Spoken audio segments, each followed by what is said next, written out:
might get started. Nice crowd. Kia ora koutou, ko Giacomo Caleffi toko ingoa. Haere mai. I'm Giacomo Caleffi. I'm director with Taranaki Offshore Partnership. So welcome. There's some faces I've seen many times and some new faces. Great to have you here. This is the fourth series, the fourth presentation in a series for this year. We did another 4 last year, and they're going well. It's great to be out there and sort of talking a bit about what the project looks like, what it could look like. As I always say, we're very, very early in the feasibility stage. There's many years of discussing how things could be done. We're here bringing the opportunity of offshore wind, which is in South Taranaki a great opportunity, we think, but it requires quite a bit of consultation and communication, and let's all understand whether this is the right type of project in the right place and what it could look like. So this is the fourth session. The first one that we did back in September was a bit of a sort of update on where the project is at. Then we had another one in October on how electricity works and why we pay what we pay in our electricity bills. The third one last month was on jobs, job opportunities, skills required, and things like that. And tonight we rounded up with Alison talking instead of me, which will be very good for many of you probably. And we're focusing on environmental matters and how we're thinking about the environment, what we should be thinking about, and what the future looks like from that perspective. So I will leave it to you, Alison. I'll just be hovering at the back and then available for any questions. Kia ora everyone, Alison Lane toku ingoa. So I'm an environmental consultant, specifically mostly working in marine environmental matters. Lots of familiar faces here, so that's nice to see. So my role with the project is to help provide some environmental advice and working with a whole bunch of specialists on some of the different environmental surveys and work that we're going to need to do going forward to really understand what's out there and if the project proceeds, how the project should proceed to manage any potential risks. So I'm just going to talk through, hopefully this works, if I can, yes, there we go. Okay, so I'm sort of going to do some of this if you were here last year, and I know some of you were here when I did the environmental talk, some of it's going to be a recap of that, but then a bit of an update. So the real basics of how does offshore wind potentially interact with the environment, and what are the things that we need to consider, and then a bit of talk about the things that we've been doing in the year since I last gave one of these talks and what we're looking at doing next. So, the key questions obviously with the environment is that we need to understand what's there because that then informs what the potential effects of what we're going to do could be and what things we need to avoid doing so that we cause problems. So that sort of goes with, what things overlap with the wind farm area in any shape or form. How do people use the environment? So, there's going to be cultural considerations, there's going to be fishing, there's going to be navigation. All of those things actually fall into the big picture of the environment. The environment is not just birds and whales and reefs, it's also human uses because even though we're not very good at it, we are part of the environment. We just need to work on that. And then really understanding as well how sensitive the different things, we call them receptors, in the area could be to the things that we might be doing. So, and that all comes down to what are the interactions, how do the two things overlap? So you look at something like things on the seabed would potentially be affected when they put piles in and it's going to change the currents, or it might result in some sedimentation or things like that. So that would affect reefs. Seabirds can be affected obviously by the turbines above the water, but then it's more complicated than that because if you're changing what's happening in the water, that's going to change the number of fish that are there and the types of fish that are there. And so that's also important for seabirds. So you've got this, it's a big spider web, really. You can't just look at one thing in isolation. You've got to look at it as part of a really big picture because everything sort of bounces off each other. And so what we're at the point of now is starting to really try and understand those interactions so that then when we move on to the next stages of work, we know really what to focus our attention on and what to study. So obviously you need to understand what effects might be, so that you can then look at how you avoid those effects. So that's kind of where we're at the moment. And as Giacomo pointed out at the beginning, you know, all this stuff is a really long way off. So once we've already started some of the environmental studies, but obviously there's a lot more work to do. So once the feasibility permits are in place, that will then allow a lot more investment in more environmental studies. So the other thing too is we're not starting entirely from scratch. So obviously we have some really unique species and we've got some really unique environments, but offshore wind is not a new thing globally. And so what we can do is we can learn a lot from projects that have happened internationally. And some of these have been going on for 20 years. And there's been a lot of environmental studies done as part of those projects, including ongoing environmental monitoring. So our plan is to kind of draw on everything that we can and figure out what's applicable to us, what needs modifying to us, and what can we learn from. So, but we've got unique species, you know, we don't have puffins, we have penguins, we've got a lot more really big pelagic seabirds like the albatrosses than they have in the northern hemisphere. So, you know, there's a lot of, and we've got a lot more marine mammals as well than anywhere else in the world. So that sort of thing we need to consider. Is this in the UK or in New Zealand? No, these projects are overseas. So they're like, there's projects in the UK and in the US. Okay. Yeah. Because that's, you're wanting to do it here in New Zealand. Yeah. Not anywhere. Oh, totally. So we can take some, that's what I'm saying. We can take some lessons from this, but only some. It's helpful. So, yeah. So you're going to do a research in New Zealand? Oh, absolutely, yeah. I'll get to that. You're preempting my talk. So as I mentioned, you know, the environmental receptors are a whole range of things, from stuff that's on the seabed, so the sort of benthic habitats, reefs, things that are living in the sediments, things that are living on the sediments, algae, crustaceans, you know, all those guys. Marine mammals, you know, they get a lot of attention because they're big and glamorous, but there's also, you know, things like the fish and the plankton. We actually care about those. Seabirds, shorebirds, people, well, it all kind of, like I said, it all comes together. I'm skimming through this because I want to sort of get to this work that we're doing now. So there's different phases with an offshore wind farm. So the first phase, well, I guess the very first phase is the research phase, and it comes with its own set of things that will need to be managed, because we'll have boats and people and planes and all the rest of it actually collecting data. But then when you actually get to the next phase, there's construction. So there's going to be boat movements associated with that. There's going to be putting structures on the seabed. There's also then and there's going to be noise associated with boats and with the structures. There's going to be operation and maintenance phase where you've got ongoing boat movements, probably quite frequently, all those smaller boats. There's going to be some noise associated with that. There's potential visual effects, even though the wind farm would be a very long way offshore, it would just be visible from shore. You know, there's the turbine blades themselves occupying space that birds also want to occupy. And just a general change to the habitat.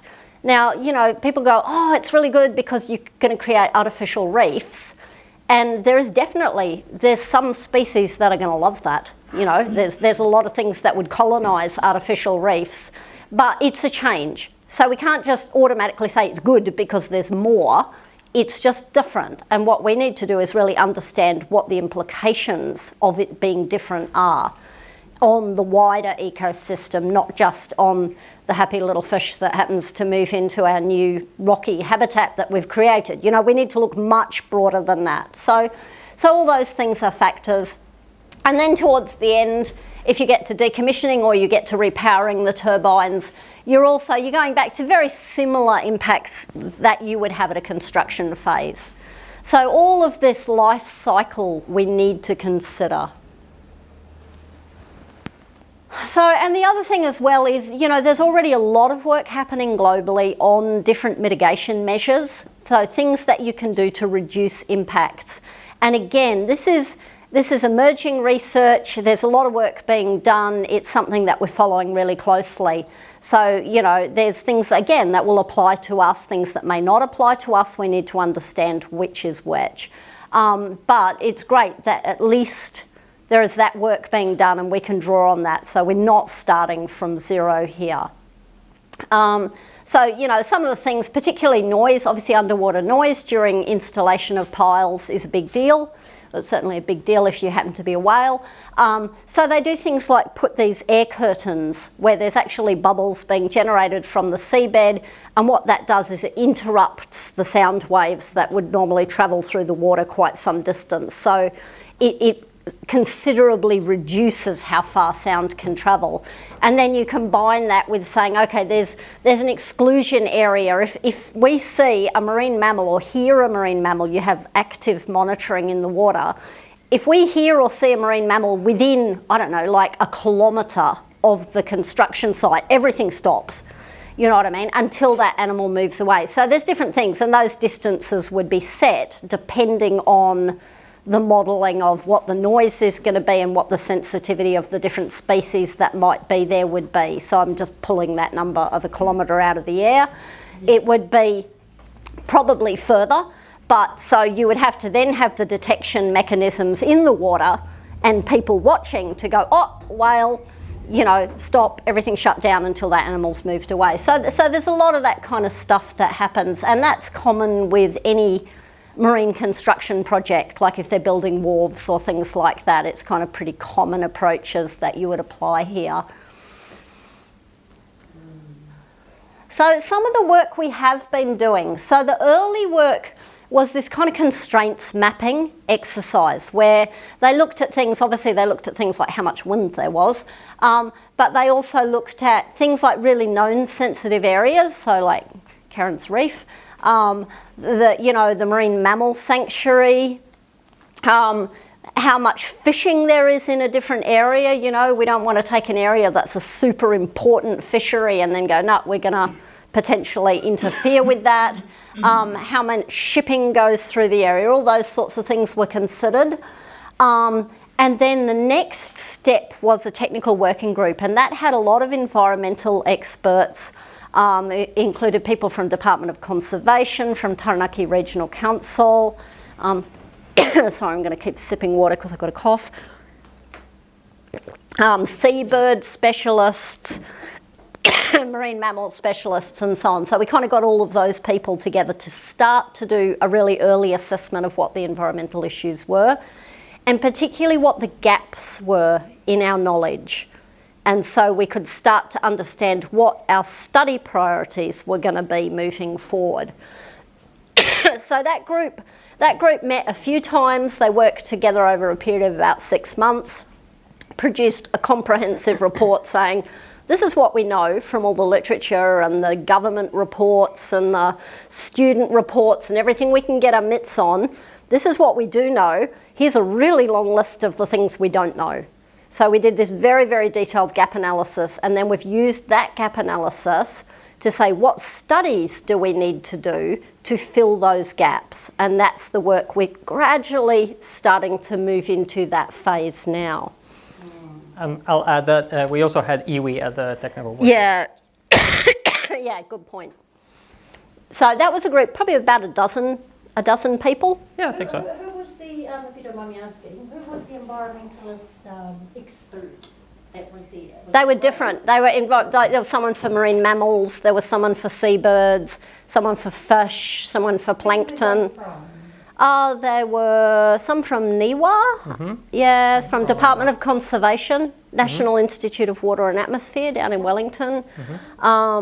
We had a couple of academics. Here in Taranaki, no experts from the Department of we had a couple of people, including marine mammal specialists from Taranaki Regional Council. Graham Yang was there. Yeah, Graham was there. Nicola was there. And Nawai Terry was in the other one. a few counselling people, councils on there as well. No, the Taranaki Regional Council, because they manage the environmental stuff. Yeah. So not South Taranaki, just the Taranaki. Yeah, because the district council's focus is on like building on land, whereas the regional council's focus covers the whole region and it's on environmental matters. So they have environmental scientists. The council here doesn't have environmental scientists.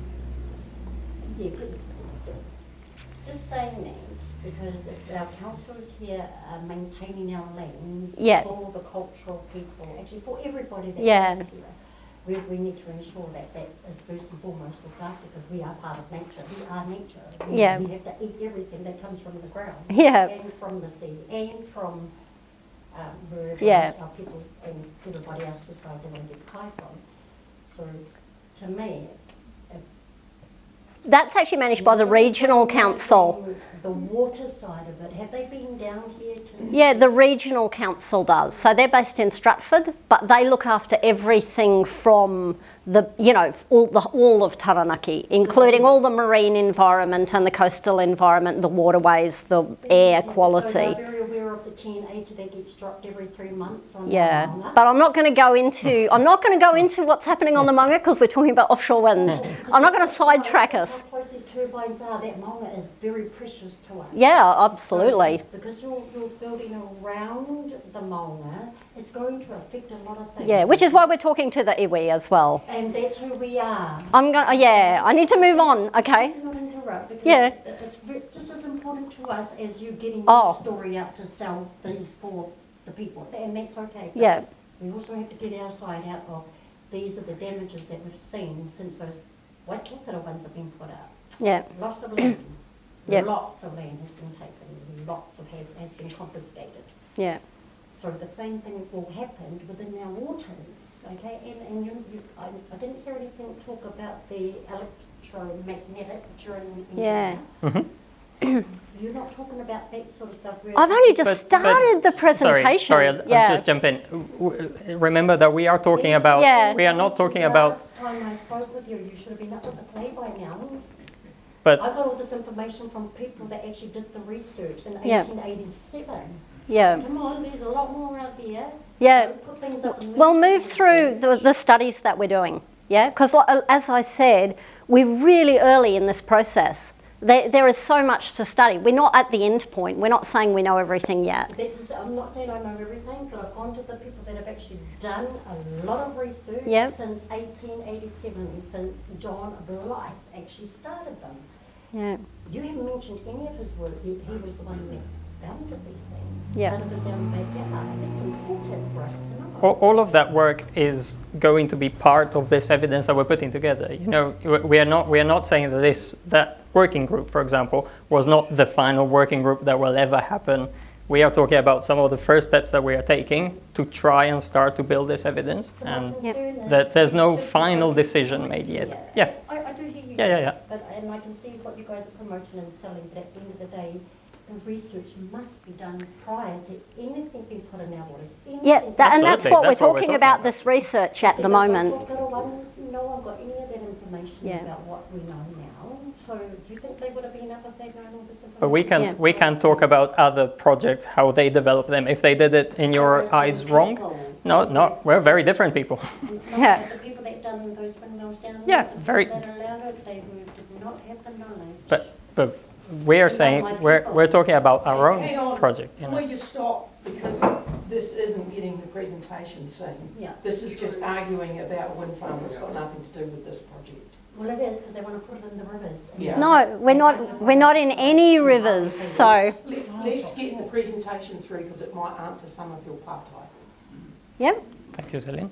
So, so the literature review that we did, you know, these are just some of the different areas that we looked at information for.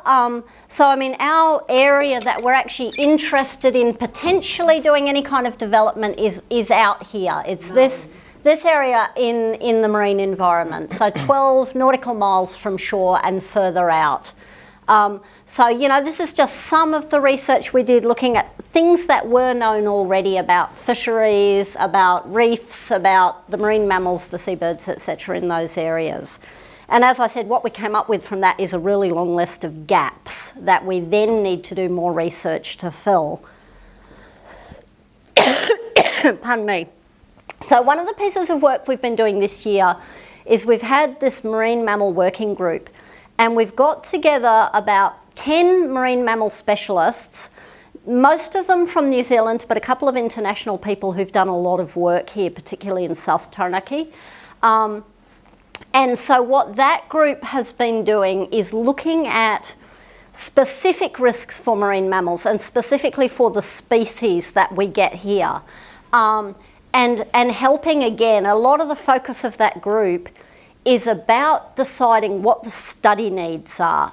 So what more research do we need to do, and how best to go about doing that research. So that group consists, there's a lot of academics on that group, there's people from museums, there's people from Department of Conservation. So we tried to kind of get together a wide range of specialists who we thought are going to really advocate for the marine mammals. You know what I mean? They're not pro-industry people. Some of them actually, I think, are quite anti-industry. And so we deliberately actually went to those, because it's like, I want to hear about these guys, you know? I don't want you to tell me the project's okay. I want you to tell me what your concerns are. Because then we can work towards actually understanding that better and figuring out what needs to happen. So that group they've had a workshop and then some correspondence, and we're going to have another workshop probably in the new year to finish pulling some information from that together, and that will then inform some of our next steps. So there's that piece of work. Are we able to get that information, or is there somewhere publicly? Yeah, so all the It will be report made from public. that will be made public, yeah, When? when the group has finished its work. Do we have a time frame? We're looking at probably around the middle of next year, I'd say. This is quite a long piece of work, yeah. So one of the things we're also doing for marine mammals is we've started this underwater acoustic monitoring project. So we put these landers, which have 4 underwater microphones on them. There's 3 of them. They have been put down in the South Taranaki Bight in deep water, sort of ranging from about 60 to about 80 metres, I think. I think it was 40 to 60. Oh, 40 to 60. Pardon me. And the locations were determined by modelling to try and give us the best coverage that we could. It would have been nice to put more down, but we will put more down in the future. This is kind of like a pilot study to go, hey, what are we hearing? Where are we hearing it? When are we hearing it? And then we can do, that will also help to guide more work down the track. Those are going to remain in place for a year. So we put them in place in August.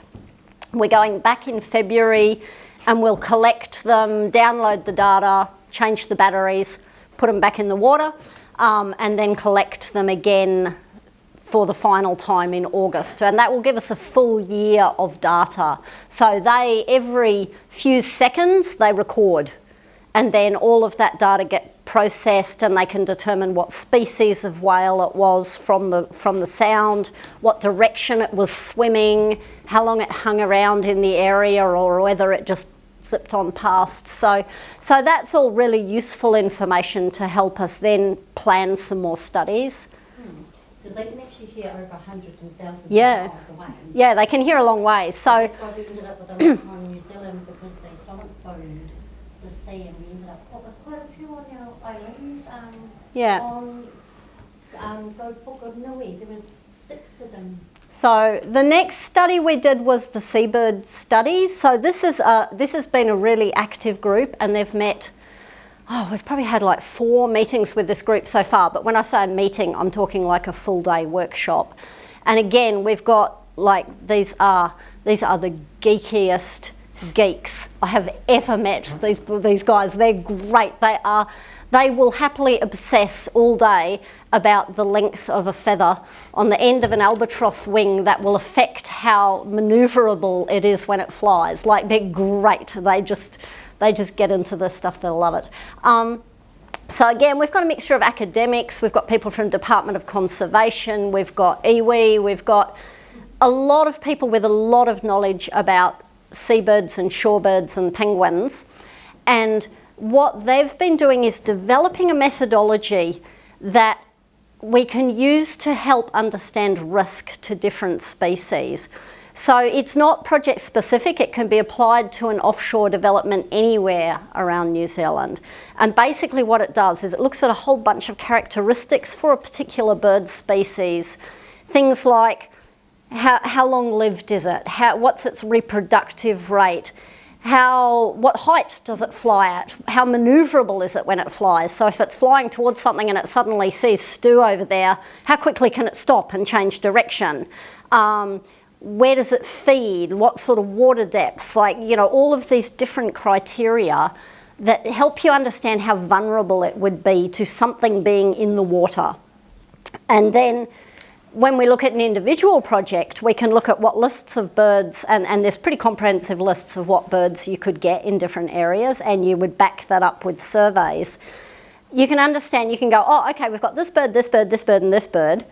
And then, okay, how vulnerable are they, and what are their specific characteristics that make them vulnerable? And then that again is information that you can use to understand risk, and you can help to plan mitigations. So that work is really well advanced in terms of developing the methodology. And the next step, we've got a list of 186 birds, and the next step is to actually apply the list to this 186 bird species that could occur in New Zealand waters. So that work has been going on all this year, and it will be ongoing next year. And again, the documentation from that will be made public. So anyone can look at it. The government can look at it, you know, the regulators, people making any decisions, people who want to stand up and oppose what, you know, developments, they will have access to it. The companies wanting to do an impact assessment will have access to it. So we're making all of this public, and that was agreed with the group of experts, and they were all really happy with that, because nobody wants this to be, again, they're not supporting industry, they're interested in birds.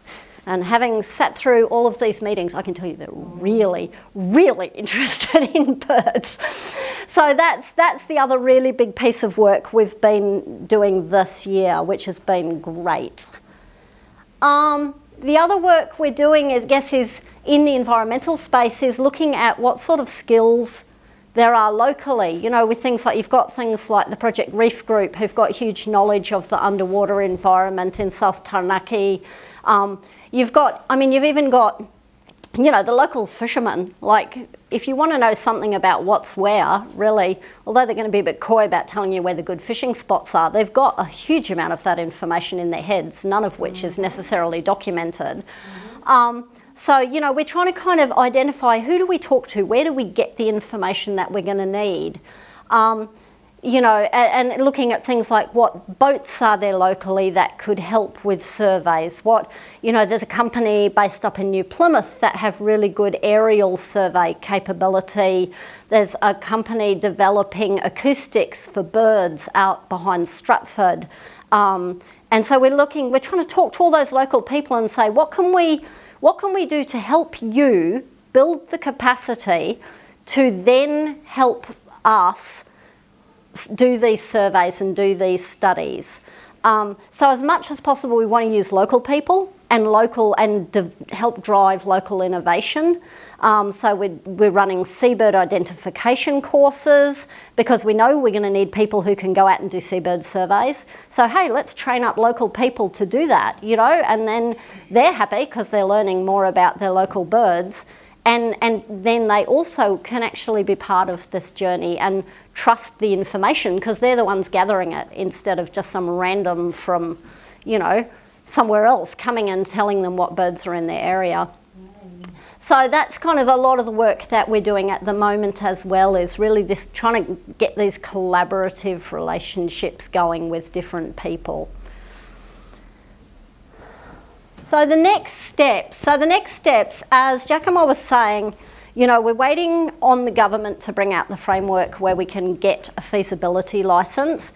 And what the feasibility licence does is it will allow us to then do more detailed studies.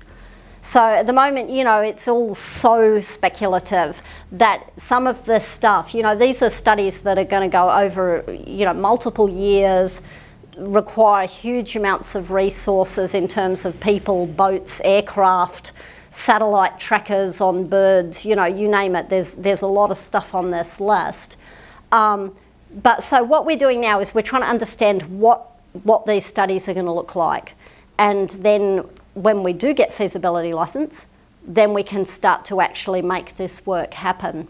So how's that going, the work with the government and the other project partners? I will let Yeah, Giacomo answer that I'll stuff. move to the front, Move so to I the don't have front. everyone turning their neck.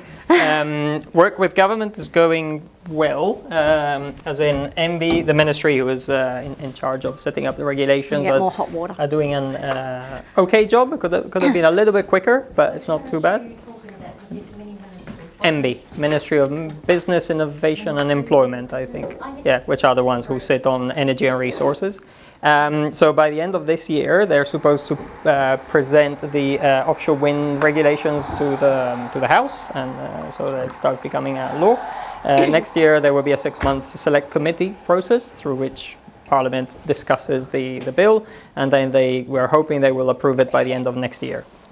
So by the end of next year, we're hoping to be able to apply for a feasibility permit. So be one of the companies that applies for a feasibility permit. And the work that you were doing with the other projects involved in this, how has Blue Float and Elemental pulling out affected the kind of research stage that you've been doing? Not really. I mean, we're different companies. It's just different companies looking at the same opportunity. But Blue Float, I think we did good work together, as in we're all, aside from promoting our own projects, we're all looking at offshore wind in New Zealand, which is a much broader proposition. It looks at a lot of the things that Alison was talking about. And from that perspective, it was actually better to have multiple companies, looking at sort of spending effort looking into things. So it was unfortunate that they left. It kind of puts more work on us to go out and do more work and more engagement and all that. Yeah. But these projects are super risky. This is the money you're seeing invested here is in something. We're spending significant amounts in all this work that Alison talked about to just research something that might never happen, and that's just the way that these projects are. You have to ask the questions before, and fortunately, that requires putting money into it. And then it might be that builds a body of evidence that actually shows that offshore wind in New Zealand is not the right solution. Environmental might be one of the reasons. What is the level of risk for you around an environmental aspect of this project, tipping it over? I would say there's 4 main things that could cause the project to not go ahead, or offshore wind to not go ahead. Environmental being one. If it turns out that installing and operating an offshore wind farm creates so much impact on the environment that it outdoes the benefits to the country and all that kind of thing, then that would be one. If we don't have a port that can receive the components from overseas, if we don't have a transmission grid that can deliver the electrons around the country, and if we can't make it commercial. If it ends up costing so much that the electricity will cost so much that nobody wants to buy it, which is, makes sense. I mean, this project would only go ahead if it was actually pushing down electricity prices. Yeah. And I've got one more question, which Sure. isn't relevant, but I missed the presentation about the electricity market. Yes. Because I was sick. But what's the argument for this over rooftop solar? It's not one or the other. We're saying everything needs to be deployed. You could say, if anything, what's the argument for renewable versus fossil fuels? I would probably put it like that. There's an argument at the moment that you could. Some say we should go back to running more stuff on natural gas and things like that, rather than trying to build a lot more renewables, which means rooftop solar, it means onshore wind farms, it means offshore wind farms. So what we're saying is, we really need to start getting all the tools out. Otherwise, there's always going to be that fossil fuel component that, we think eventually will have to go. And so, no, it's not, and we're not proposing this as an alternative to onshore wind. The minute you start noticing, because of the scale of this and how much we generate, and the fact that you generate a lot more offshore, the amount that we're proposing to produce with a project like this would require 7 onshore wind farms. And so there's a future where you have to start going like, how many onshore wind farms can we actually build before people start being tired of seeing them on land? So there's plenty of good onshore opportunities that will be built, that's no doubt, and we're not saying that they shouldn't. We're saying in 10 years' time, the risk is that we just haven't been able to build enough onshore wind farms, rooftop solar and so on, that we then, maybe demand will have grown because there's more people, there's more EVs, there's more industries that use electricity. Unless we have that extra electricity that's missing, then electricity prices will really shoot up. And so offshore wind it can come in to bring down those prices because it generates a lot of power. It's a bit of a long-term gamble, if you want to put it that way. But the thing is, losing that bet means it's bad. So how many of these types of wind farms has your company researched to date? How many we built? No, how many have you researched? When you say research, built is my next question. Okay, yeah. Research as in what we're doing now. What's the conversion rate when you go, oh look, that, how many of them actually turn into wind farms in 10 or 15 years' time? That's a good question. I have to. I'll go with. No, I'm talking about the build. Don't know if I have that number. The thing is, ballpark. I'm gonna say. If we've been looking at it for say 3 or 4 years, then probably 75% would become a project, something like that. That's plucked out of thin air. But there's some places where, well, first of all, CIP, Copenhagen Infrastructure Partners, we're one of the best developers around the world in terms of we only go in if we see a real opportunity. We normally go into new markets, so markets that don't have offshore wind, which are the absolute riskiest. And we just accept that extra risk. It normally can give better returns if you actually get to that stage. So it's a matter of getting in the new market and spending those first few years to understand again what the conditions are. If the conditions are clearly not the right ones, then abandon. And that's why I'm saying if we're still around after a few years, it probably means that the conditions look good. It doesn't mean that it gets built yet, but it warrants further investment. The amount of risk management that goes in these projects is mind-boggling. Like every month, we are constantly going back to the investors, presenting a picture of what's going well, what seems to be going less well. Oh, there's this new thing that we never thought about that we'll have to think about. But and I get often asked, what's the one signal that would make CIP go? It's difficult to tell. It's just a matter of we have all these risks that every month change a little bit. Some get better, some get worse.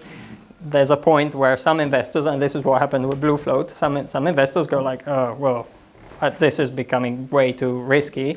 I would rather focus my money on Taiwan or Australia, which are the two sort of easiest markets in the Asia Pacific at the moment. So yeah, it's wherever they put up tricky. the spike. No, I wouldn't say that. No, it's mostly where the commercial need is more obvious. Australia is decommissioning all these gas, coal power plants. They need gigawatts of power just to. Gas appliances. I heard on radio today in Second? Australia, you can't buy gas appliances anymore. Oh, wow. So they convert into electricity. Yep. So yeah, they have a different. They have an easier sell, I would say. We're here, New Zealand has a lot of renewable electricity already.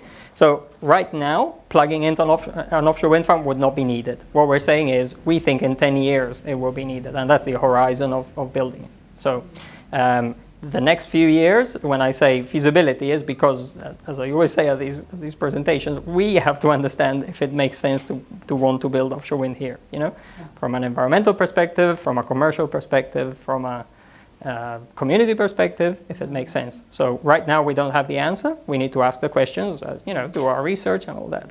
Yeah. Excuse me. Sure. So the first initial time that you came and flagged your first lot, I don't know if you remember me back then. I do remember you, yes. So it was quite interesting listening to it all. The question I had for you back then is once you start generating all this stuff out at sea, Yep. the wood farm, where are you going to connect it to the land?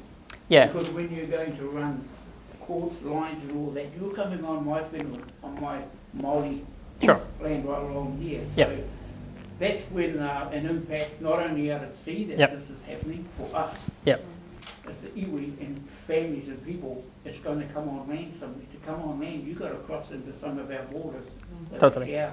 Yep. So I don't understand or don't know what you've got when that does happen. Yeah, But that's you're going to take some pretty heavy discussion. Yeah, absolutely. Concepts around how you get it to the We should. to your grid. Yeah. We should probably clarify in this presentation that Yeah. we're focusing on the marine part, but obviously all of this. Put it somewhere when you make it. Yeah. So there would be the 220 kV power lines run quite close to the shore in South Taranaki. So there's that area from Hawera all the way to Wanganui, where they're roughly 10 kilometers off the coast. Yeah. So that would be the sort of premier area to land cables and then connect them There's to. all that impact. Absolutely, yeah. And we're not saying that there wouldn't be studies. There were plenty of studies. That in there And because no. I might not be around when it will happen, but I've got a family way behind me that are waiting. Sure, yeah. So there would be the position of those cables, and again, whether it makes sense to have offshore wind would all come from having those discussions. So we don't know where the cables will land right now. I'll just be honest, we don't. We have plenty of other things to sort out, but that would be an absolutely important, Because I look way conversation. down the line of the impacts further down, Yep. apart from the fish and Yeah. all the seabirds and whales. That one. Yeah. That's Yep. an interesting one on its own. Absolutely, Yeah. yeah. The pylons will go through, people's land, and we'll have to make sure. Yeah. Absolutely, and we'll have Yeah. to make sure that it makes sense, that there's an easy way to connect them, and again, that the benefits of having that line that is then feeding electricity to a whole region is outdo. How do you say it? I'm missing the word. Outweighs the impacts and the cost of actually having a new pylon and all that. So, yeah. Because our family live right next door to the power station that you guys are thinking of connecting on, which is out of Arata. And our homestead, our pa. Is that the substation Whenua, out of town? Yeah. It's on the corner there.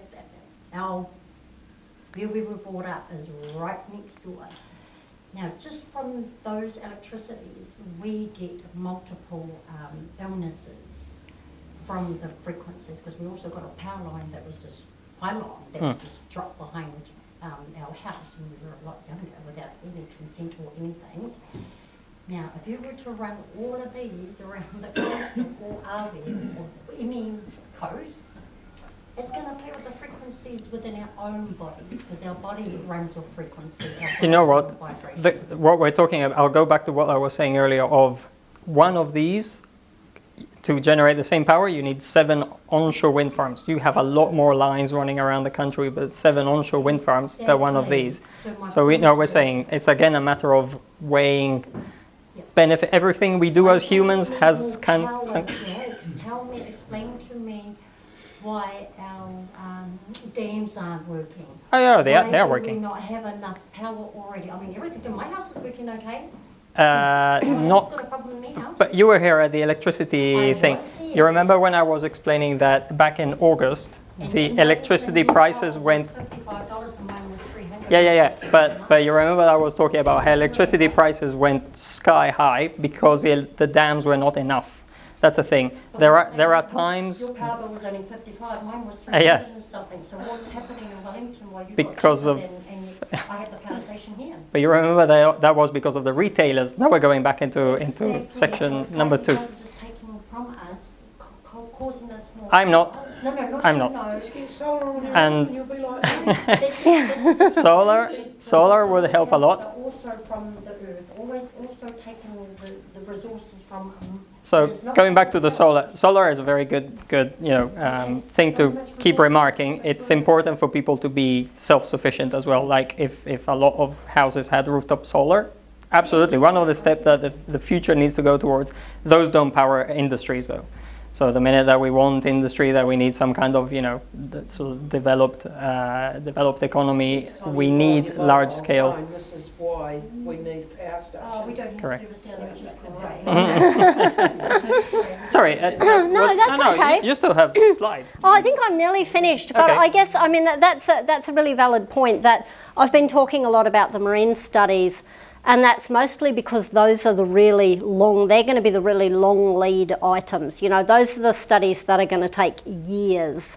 And maybe the more novel ones? Yeah, as well? and the more novel ones, because yes, we're going to have to look at what's happening onshore anywhere where there's potentially going to be a cable landing or a substation, but there's a lot more known about those environments. So yes, there'll still be a huge amount of assessment of that, but it won't take the 3-5 years that these studies are going to take, you know. So So that's kind of why at the moment we're focusing on that. But there has been preliminary work already looking at things like where's reefs, where's protected areas, where's wetlands, all those kinds of things that would definitely play into where you could look at a cable landing. And then of course the next really difficult conversation is going to be with landowners and with the, with mana whenua as to, well, actually what's going to be acceptable and how could that occur. So, that stuff's definitely we're not trying to gloss over any of this. And I guess the thing to say as well is that even if we get a feasibility permit and we do these studies, the project would still need an environmental consent. So you would have to generate an environmental... Yeah, well, we're not talking about Shane. Shane will be long gone, okay? Shane will be gone. We're not speaking of... And so, there will need to be a consenting process, and that will then look at all of this evidence and all of the potential impacts and all of the mitigation measures, and you'll have environmental experts then weighing up whether they think that what we're putting up is acceptable. So that's another big hurdle. So yeah, I think I spoke a bit about things like the artificial reefs, changes to sort of plankton, etc. So that's something we'd sort of look at potential positive benefits as well, but also just that overall change to the environment.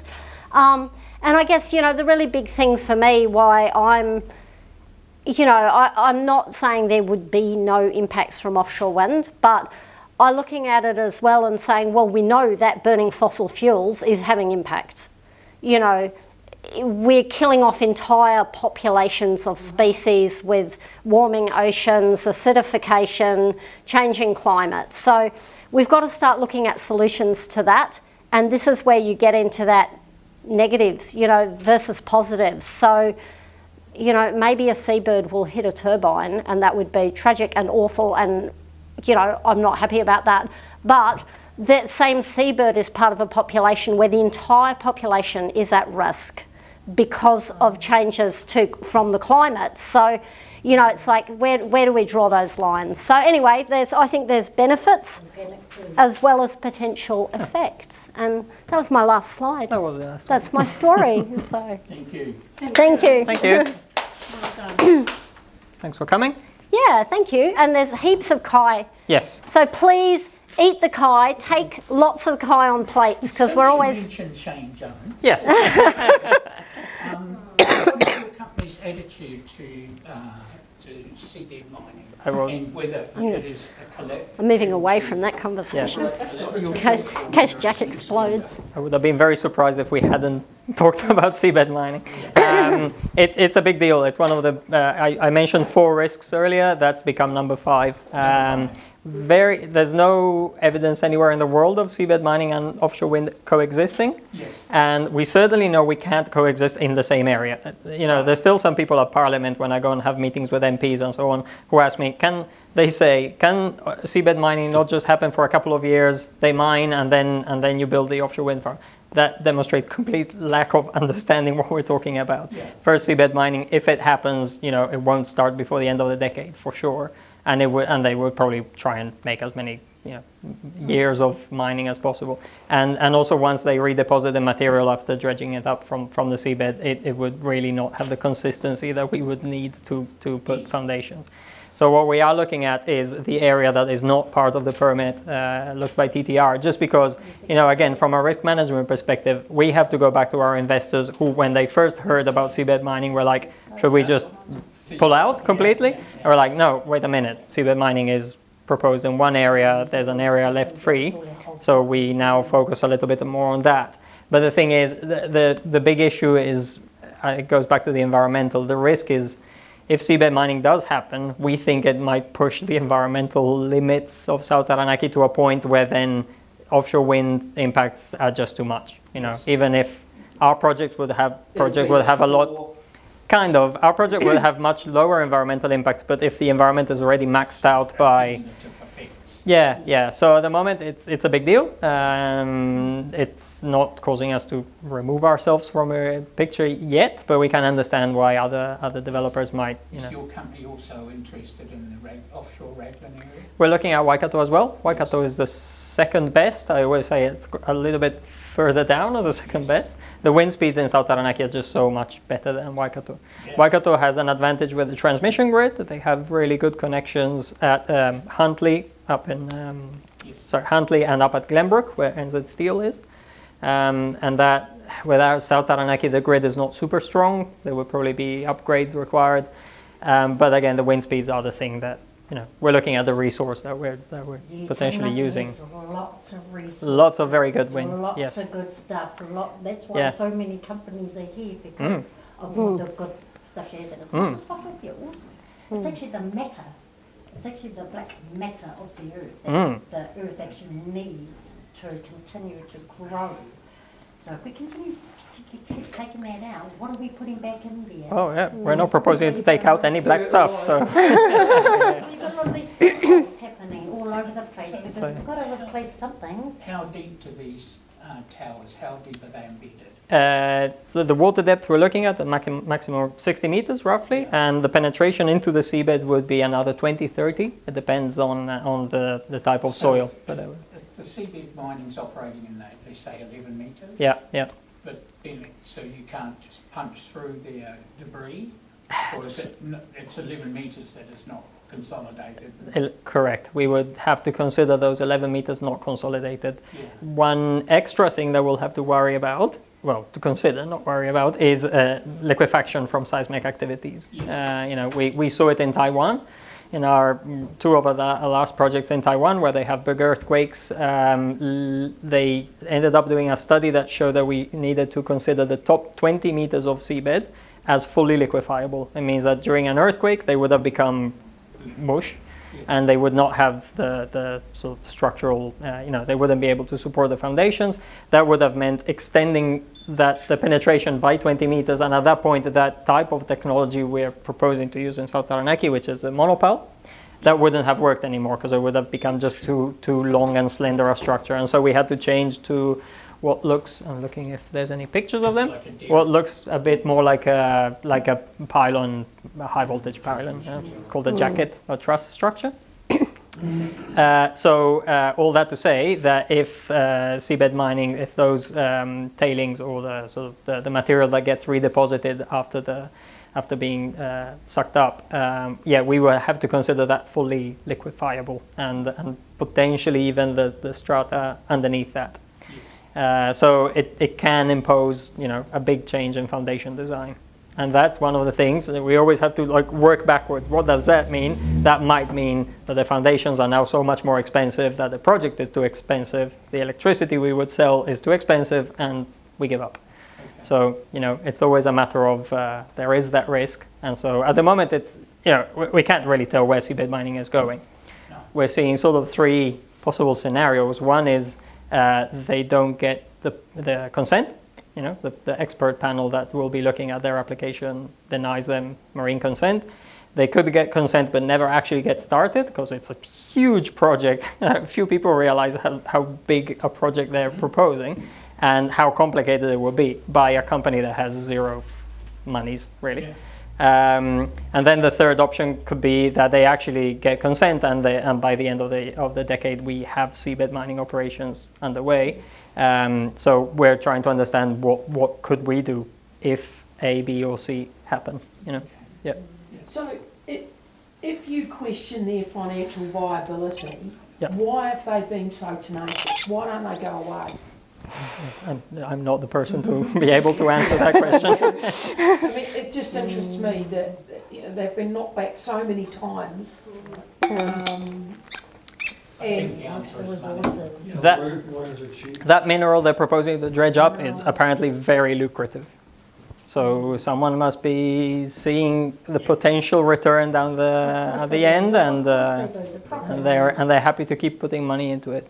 Well, because if you look at it, Jags, they come in here sucking from New Zealand and making the New Zealand people pay for power, which is already theirs.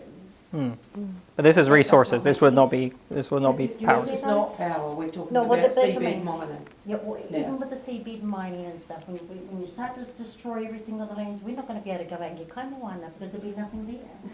So they've got to look at the bigger picture of how I mean, and I think Can we- I mentioned to you last time. Yeah, we'll just Karen. let Karen, because we're running out of time and Karen hasn't a chance to ask a question.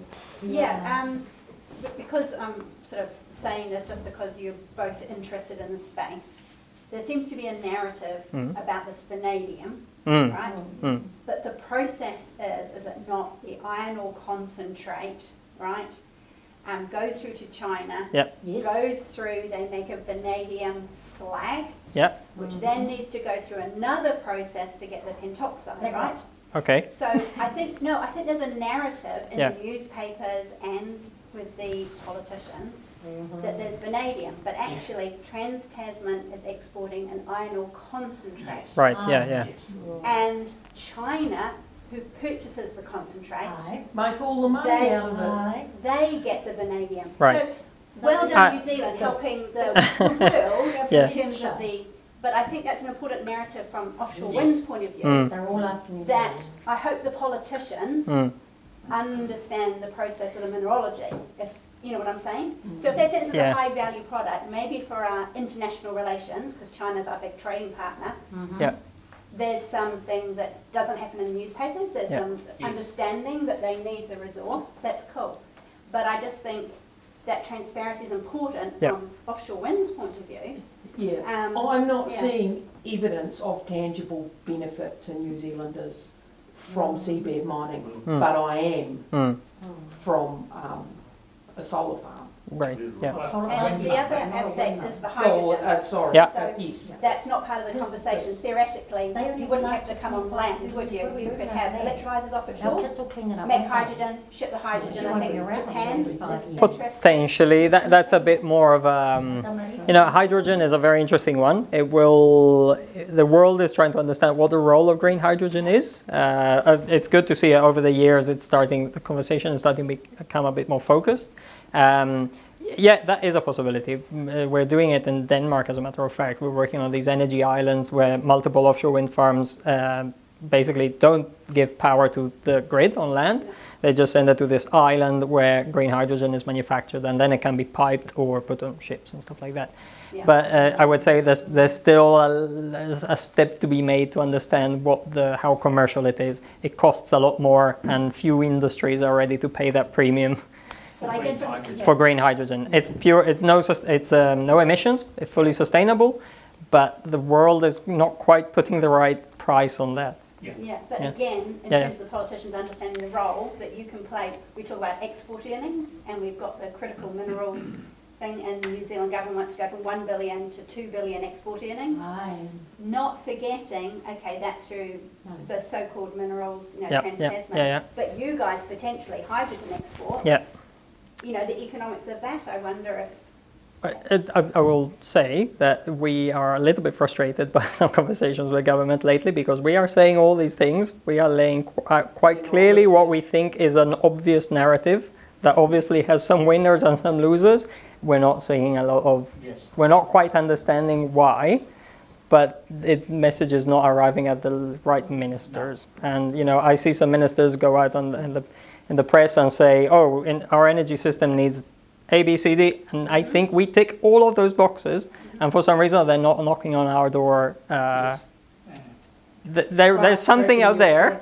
There's something out there that is generating don't know, slightly distorted way of.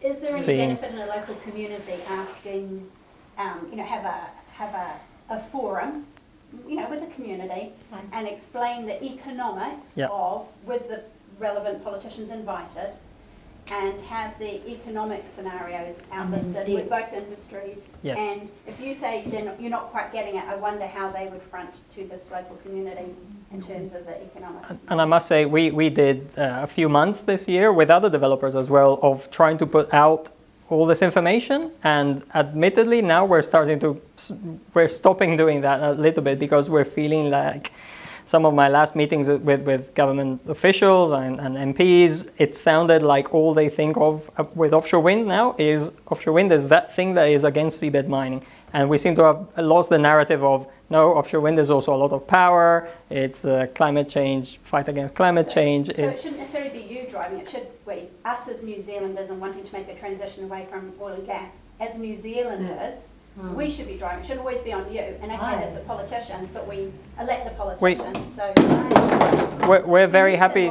bring them to us. We're very happy to provide, Breaking information and on what's needed and play our part in the conversation. Right now, even though government is saying that they want to hear out industry and follow industry in, we're not quite seeing that signal, I must say. And I know that when the fast track panel meets, whatever the panel is known as, for the offshore mining case to be presented, the entities that can make submissions are local bodies. Yep. As you said, the regional councils.